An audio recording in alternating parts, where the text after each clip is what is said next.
അപ്പം ഇന്ന് നമുക്ക് കർക്കിടക സ്പെഷ്യൽ കർക്കിടക കഞ്ഞി ഉണ്ടാക്കിയാലോ. അപ്പം അതിക്ക് ആവശ്യമായ സാധനങ്ങൾ ഉണങ്ങല്ലരി, ഞവരരി, മുത്താരി, ഗോതമ്പ്, ഉഴുന്ന്, നല്ല ജീരകം, കറുത്ത എള്ള്, മുതിര, മമ്പയർ, ഉലുവ, ചെറുപയർ പരിപ്പ്, ചുക്ക്, കടലപ്പരിപ്പ്. ഇതൊക്കെ നമുക്ക് ഒരു മണിക്കൂർ വെള്ളത്തിലിട്ട് കുതിർത്തട്ടോ. നല്ല ജീരകം എള്ളും മാത്രം അതിൽ കുതിർത്താൻ വെക്കണ്ട. ബാക്കിയുള്ളതൊക്കെ നമുക്ക് വെള്ളത്തിലിട്ട് നല്ലോണം കഴുകിയിട്ട് കുതിരാൻ വെക്കുക. എന്നിട്ട് ഒരു മണിക്കൂർ മാറ്റി വെക്കുക. എന്നിട്ട് ഒരു മണിക്കൂർ കഴിഞ്ഞിട്ട് നല്ലോണം കഴുകി അരിച്ചെടുത്തിട്ട് നമുക്ക് കുക്കർക്ക് ഇട്ട് കൊടുക്കുക. കഴുകിയിട്ട് വെള്ളത്തിലിടുകയാണെങ്കിൽ പിന്നെ അരിച്ചെടുക്കേണ്ട ആവശ്യമില്ല. അങ്ങനെ ആ വെള്ളത്തോടൊക്കെ കൂടി നമുക്ക് കുക്കർക്ക് ഇട്ട് കൊടുക്കാം കേട്ടോ. അപ്പോൾ അതിൻ്റെ സത്തൊന്നും നഷ്ടപ്പെട്ടു പോവില്ല.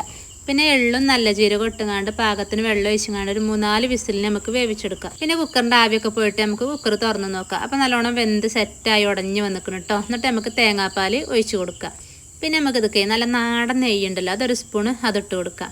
അങ്ങനെ നെയ്യൊക്കെ ഇട്ടെടുത്തുകൊണ്ട് നല്ലോണം മിക്സ് ചെയ്ത് കൊടുക്കാം. എന്നിട്ട് നമുക്ക് 2 ഇൻഗ്രീഡിയൻസും കൂടി ഇതൊക്കെ ചേർത്ത് കൊടുക്കാണ്ട്, ചുക്കും ഏലക്കയും. അപ്പോൾ രണ്ടും കൂട്ടി പൊടിച്ചുങ്ങാണ്ട് അത് ഇട്ട് കൊടുക്കുക. അപ്പോൾ നമ്മുടെ കർക്കിടക സ്പെഷ്യൽ കർക്കിടക കഞ്ഞി റെഡിയായി. അപ്പോൾ എല്ലാവരും ഇതുപോലെ ഒന്ന് ഉണ്ടാക്കി നോക്കുക. അതിൻ്റെ ഫുൾ വീഡിയോ നമ്മുടെ ചാനലുണ്ട്. കർക്കിടകത്തിൽ എന്തായാലും കർക്കിടക കഞ്ഞി കുടിക്കണം. അപ്പോൾ എല്ലാവരും മസ്റ്റായിട്ട് ഇതൊന്ന് ട്രൈ ചെയ്യുക. അപ്പോൾ വീഡിയോ കണ്ട് ഇഷ്ടമാകണമെന്ന് ലൈക്ക് ചെയ്യണേ. താങ്ക്